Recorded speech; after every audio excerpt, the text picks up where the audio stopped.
ভয়ঙ্কর একাদশ নিয়ে আগামীকাল ফাইনালে মাঠে নামছে ফরচুন বরিশাল। ওপেনিং এ তামিম হৃদয়, এরপর মালান মায়ার্স, ফিনিশিং এ রিয়াদের সঙ্গে জেমি নিশাম। সব মিলিয়ে ফাইনালে আগামীকাল BPL A back to back শিরোপা জেতার লড়াই কেমন একাদশ নিয়ে মাঠে নামছে বরিশাল তা নিয়ে থাকছে প্রতিবেদন। শুধু লাক নয়, সঠিক পরিকল্পনায় টানা দ্বিতীয়বার বিপিএল এর শিরোপা জিততে মাঠে নামছে বরিশাল দল।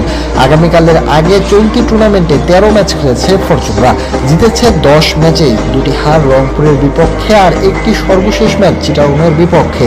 আর সেই চিটাগংয়ের বিপক্ষে জিতে ফাইনাল নিশ্চিত করেছে তামিমরা। আর সেই চিটাগংয়ের বিপক্ষে ফাইনালও খেলবে। আগের ম্যাচের একাদশ থেকে ফাইনালে বরিশাল দলে আসবে পরিবর্তন। তামিম ওপেনিং খেলবেন আর সাথে খেলবেন তাওহিদ হৃদয়। গত ম্যাচে ম্যাচ জয়ী ইনিংস খেলেছেন এই তাওহিদ।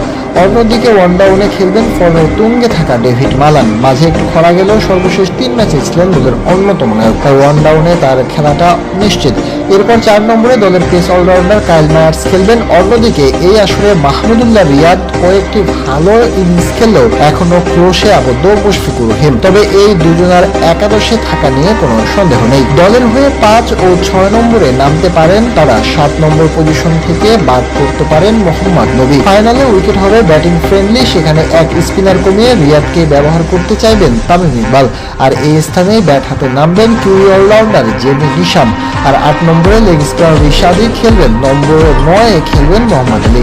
সর্বশেষ ম্যাচে 5 আর তুলে নিয়েছেন এই বোলার। সেক্ষেত্রে যদি স্পিনে ভারসাম্য রাখতে চান তামিম, তাহলে এবাদতের জায়গায় টার্গেটকে খেলাতে পারেন তানভীরের সাথে।